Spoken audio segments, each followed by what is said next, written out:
अस्सलाम वालेकुम, I hope you all are doing well. तो जैसा कि कल क्लास 11th के बच्चों का फिजिक्स का पेपर है और क्लास 12th के बच्चों का भी आ रहा है, राइट। तो क्लास 11th और क्लास 12th के बच्चों के लिए ये वीडियो बहुत ही ज़्यादा इंपॉर्टेंट है, बिकॉज ये लास्ट मिनट टिप्स होंगी, इंपॉर्टेंट टिप्स होगी आपके फिजिक्स के लिए।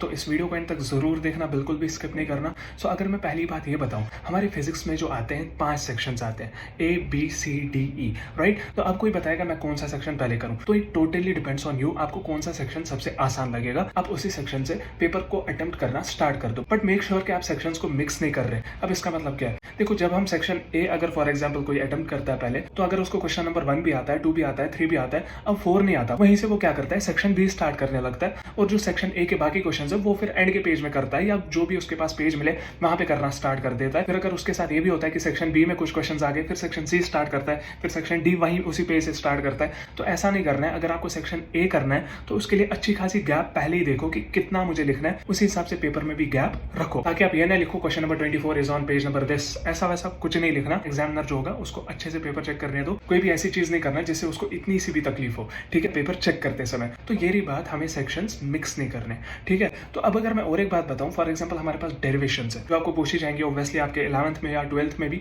तो आपको जो डेरिवेशंस पूछी जाएंगी उनमें मेक श्योर अगर आप कहीं पे कुछ भी चीज यूज करते हो, फॉर एग्जाम्पल हमने कहीं पे F=ma यूज किया, तो आपको ये नहीं सोचना है कि एग्जामिनर को पता है कि m मास होता है, a एक्सेलरेशन होती है, ठीक है। आपको ये समझना है कि कोई नर्सरी का बच्चा चेक कर रहा है पेपर, उसको ये चीजें नहीं पता, मुझे हर एक चीज को एक्सप्लेन करना है। एक ब्रैकेट में यहाँ पे एक्सप्लेन करो where m is equal to mass and a is equal to acceleration, ठीक है। ये एग्जाम्पल के तौर पे मैंने बताया था। साथ ही साथ डेरिवेशंस में जो भी डायग्राम्स होंगी उनको प्रॉपरली बनाना और फिर एक बॉक्स में बंद करना। और अगर नीचे से हेडिंग भी लिखोगे, लाइक साइक्लोट्रॉन हो गया, हमारे पास गैल्वेनोमीटर हो गया, या जो भी 11th में हमारे पास डेरिवेशंस है उसकी जो भी डायग्राम होगी उसको नीचे नाम लिखो, लेबल करो अच्छे से, हर एक पार्ट को लेबल करो कहाँ पे क्या है। अब हम डायग्राम्स की बात ही कर रहे हैं, तो अगर आपको किसी क्वेश्चन में डायग्राम पूछी भी नहीं है लेकिन आपको लग रहा है कि अगर मैं डायग्राम बनाऊंगा तो एग्जामिनर को अच्छा लगेगा, मतलब वो अच्छे मार्क्स दे सकता है, ये तब अगर आपके पास टाइम अच्छा खासा है तो आप क्या करोगे, डायग्राम जरूरी बनाना। अगर आपको ये लग रहा है कि इस चीज में डायग्राम बनाने से अच्छे मार्क्स आएंगे तो डायग्राम बना देना, बिकॉज जब एग्जामिनर डायग्राम देखता है तो उसको ज्यादा अच्छा लगता है एज कम्पेयर टू जब वो थ्योरी देखता है। ओके, तो अब अगर मैं और एक चीज की बात करूं वो है अंडरलाइनिंग। तो अगर आपके पास पेपर में कोई भी चीज इंपॉर्टेंट हो, चाहे वो SI यूनिट हो, चाहे वो आपका कोई सा भी पॉइंट हो, चाहे आपको वो कोई सा भी सेंटेंस हो, तो उस चीज को अंडरलाइन जरूर करना मेहरबानी करके। बिकॉज कोई एग्जामिनर क्या करता है, वो सारा आंसर ना पढ़ के जो आपने अंडरलाइन किया हो ना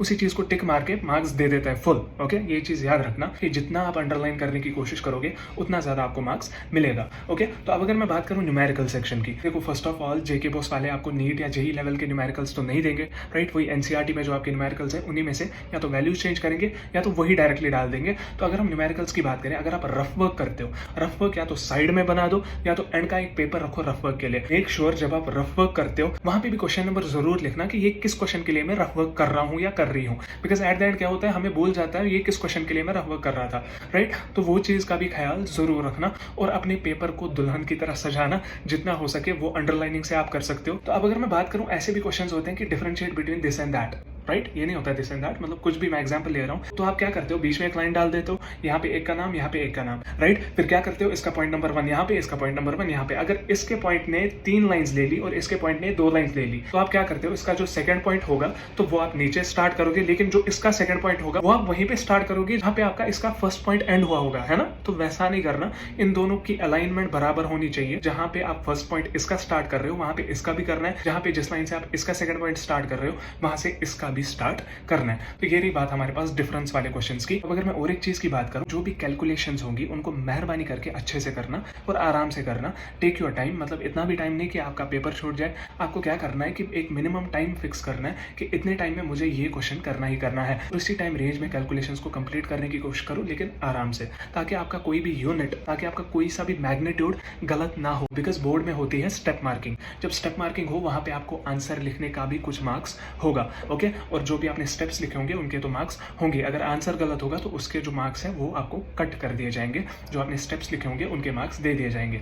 ओके, तो और ये चीज भी याद रखना, कोई भी क्वेश्चन छोड़ना नहीं है। ये मैं हर एक वीडियो में बताता आ रहा हूँ, कोई भी क्वेश्चन छोड़ना नहीं है। अगर आपको कुछ भी नहीं आता, थोड़ा सा इतू सा आता है ना उस क्वेश्चन के बारे में, तो लिख दो, जो भी लिखना चाहो लिख दो, ठीक है। लेकिन उस क्वेश्चन को ब्लैंक नहीं छोड़ना। अगर थोड़ा सा भी कंसेप्ट है वो कंसेप्ट ही छाप दो वहां पे, बिकॉज बोर्ड वाले को तब भी लगेगा कि इसको कुछ ना कुछ तो आता है, ठीक है। 1-2 मार्क्स ही सही, 3-4 मार्क्स ही सही, ही दे देगा, लेकिन अंडा नहीं देगा, मतलब जीरो नहीं देगा, ठीक है। तो ये रही बात, हमें कोई सा भी क्वेश्चन छोड़ना नहीं है। एक चीज़ ये भी बताऊं कि अपनी राइटिंग स्पीड अच्छी खासी रखना, ताकि आप 15 मिनट पहले ही एग्जाम को एटलीस्ट खत्म कर सको, ताकि आपके जो वो 15 मिनट जो बचेंगे उनको आप अच्छे से रिवीजन के लिए यूटिलाइज करो। और उस रिवीजन में क्या हमें देखना है, हमें सिर्फ क्वेश्चन आंसर्स ही नहीं देखने, हमें ये भी देखना है कि हमने रोल नंबर बराबर लिखा है, हमने अपना नाम बराबर लिखा है जो हमारी रोल नंबर स्लिप पे है, क्या हमने रोल नंबर बराबर लिखा है जो हमारी रोल नंबर स्लिप पे है, क्या हमने पेपर की सीरीज मेंशन की अपने आंसर शीट पे। तो ये चीजों का ख्याल बहुत ही ज्यादा रखना है। और ये चीज का भी ख्याल रखना, अगर आप दूसरे क्वेश्चन का आंसर लिख रहे हो उसको साइड में नंबरिंग मेहरबानी करके लिखना। कोई बच्चा क्या करता है, जल्दबाजी में उसको क्वेश्चन नंबर ही लिखना भूल जाता है, क्वेश्चन नंबर सेकंड का आंसर देके नंबरिंग 3 लिख देता है। तो इस चीज का भी जरूर ख्याल रखना।